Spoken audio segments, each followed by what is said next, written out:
The morning wakes the town. The streets swell with the scent of toasted grain and the twitter of birds. I look at the tiled roofs of the houses and the streets below. I find myself searching every passing face, hoping you'll return to this empty place. But when heavy night falls, silencing everything, cold shadows remind me I'm alone. I miss you.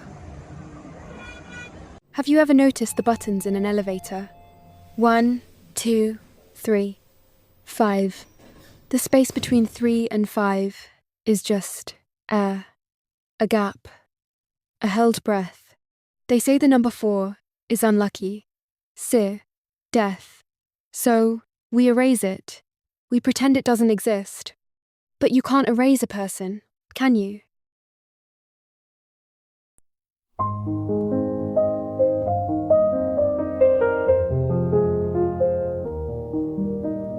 Golden leaves fall slow. Where did the summer go? The felt piano keys echo through the trees, resting on the ground. Such a lonely sound. I hold a picture in my hand. Fading edges, shifting sand. Your face is getting hard to see. She is C, 4, and I am Wu, 5. We were just children then, small enough to hide in the tall grass and think ourselves invisible, before we understood that our names weren't just sounds, but labels that other people used to sort the world into categories of good and bad. In the garden of our home, there was a path paved with smooth stones. It was our secret escape, a winding trail that led away from the heavy silence of the house.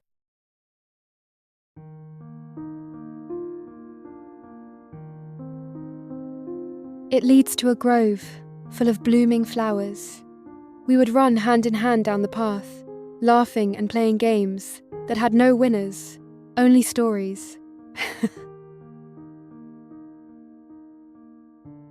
The pink petals spun around our feet like tiny dancers, and in those golden afternoons, we were free from the burden of who we were supposed to become. Everything felt possible, as if the gentle sunlight could wash away the shadows and keep us safe in our own little world.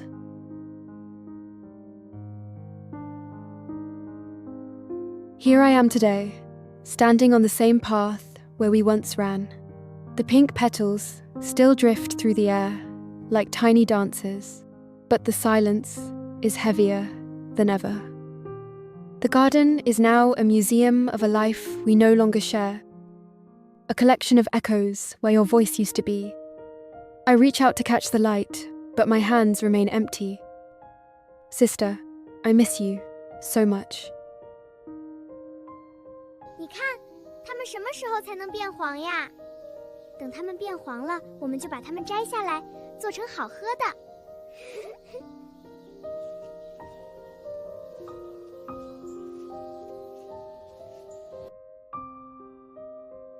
Our refuge was beneath the grand pomelo tree.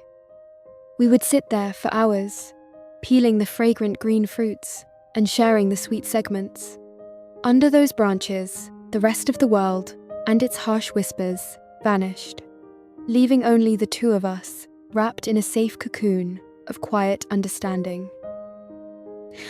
To me, 4 was a solid word. It was the number of legs on the heavy kitchen chairs where we ate our porridge. It was the 4 seasons that turned the leaves from green to gold. It was the 4 corners of our shared bedroom, a square of safety in a world that hadn't yet started to shrink. It was sturdy. It was home.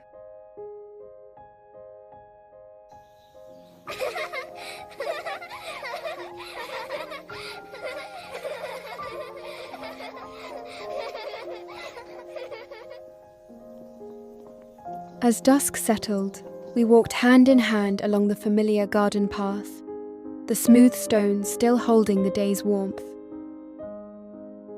That night was special. A magnificent lantern show was about to begin on the nearby shimmering lake, and we couldn't wait to see the water catch fire with colour. I remember how the pink lanterns glowed on the water, their reflections dancing on the surface of the lake. like sunken spirits. "Look, 5, she'd whisper, her face lit from below by a flickering amber glow. Everyone thinks the light is fighting the shadows, but look at them. They aren't afraid of the dark. They are the dark, finding a way to make itself bright."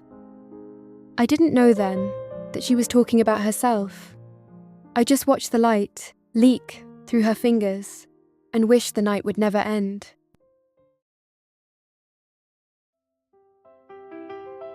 Even the shade of the pomelo tree couldn't hide us forever. The world's cruel superstitions began to pull us apart, weaving a cold silence that made even our shadows afraid to touch under the heavy, sweet fruit.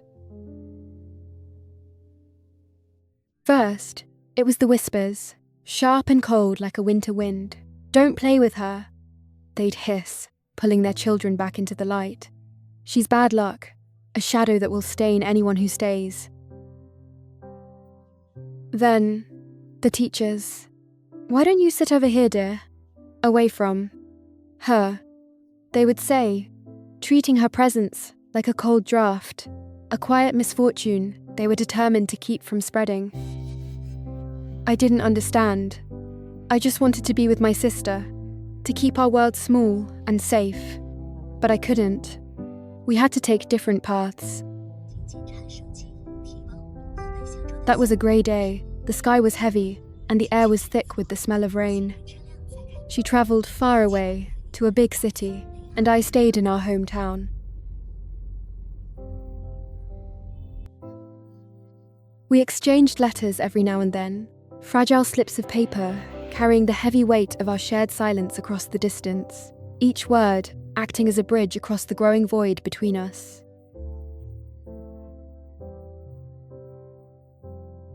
Yet, gravity is a strong thing, and the gravity of superstition is the strongest of all. Time adds to its weight, pulling people away from you, inch by agonizing inch, until the gap widens into an unbridgeable chasm.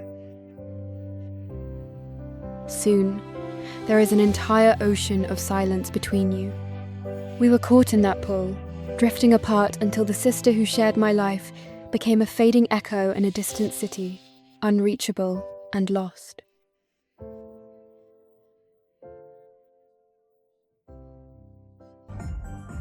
Like every passing year, people in the town gather the traditional festival.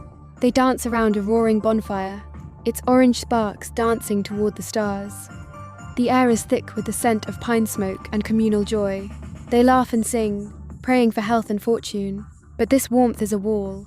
4 would never be welcome here. To them, she is the chill that follows the heat, a name whispered, only to ward off the very bad luck they believe she carries in her quiet footsteps.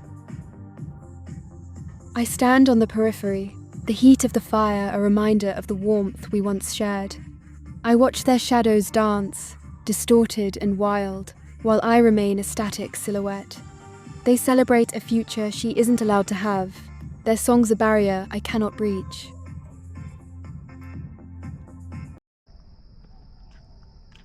Where is she now?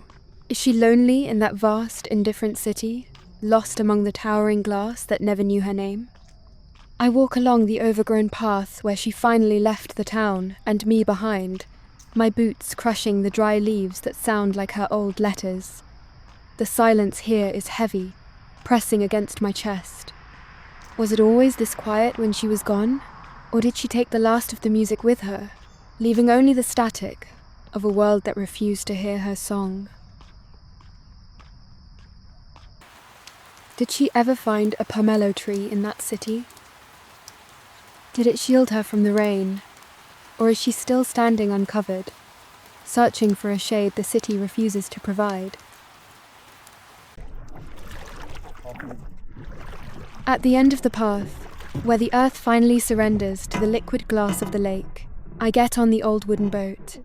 It groans when I board, a weary, rhythmic sigh that echoes across the absolute stillness of the morning. I push off, the shore receding, until the town and its superstitions are nothing but a smudge of grey against the vibrant green of the hills. Paddling across the lake, I find myself suspended between two heavens. The water is so unnervingly still that it mirrors the sky with a terrifying, crystalline clarity, making me feel as though I am rowing through the clouds themselves. I reach out to touch the water, and the coldness of it bites sharply at my skin, a clear, piercing reminder of a reality that doesn't care for our warmth. I see the flowers on the water, pale lotelia that drift like discarded thoughts on the surface. These flowers, though they seem to float aimlessly, are deeply rooted in the dark, suffocating silt far below, anchored to a world we cannot see. They are like us, I think, bound to a foundation of old stories, heavy names, and buried fears, even as we struggle to bloom on the surface.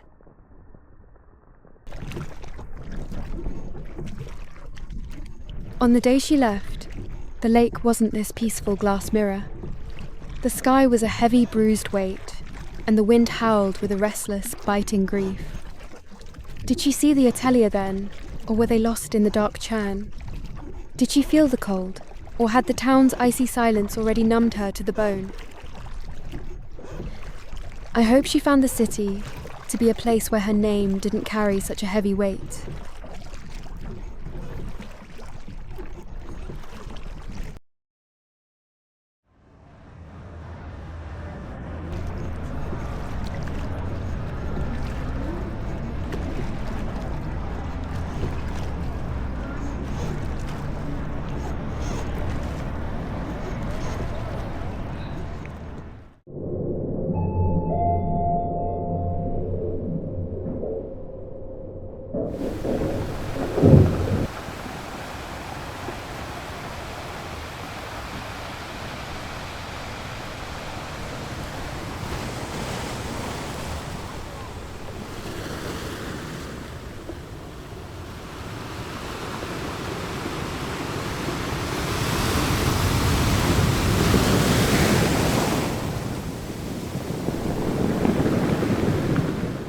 It is a heavy load at the end of the road. Every story we told is turning into gold. The vinyl crackles low, letting the memories go. Still I am yearning, watch the pages turning. Slow down the track, never looking back, just a quiet ghost. What I miss the most, dust on the window pane, whispering your name. The journey was so long, now it is just a song. Shadows on the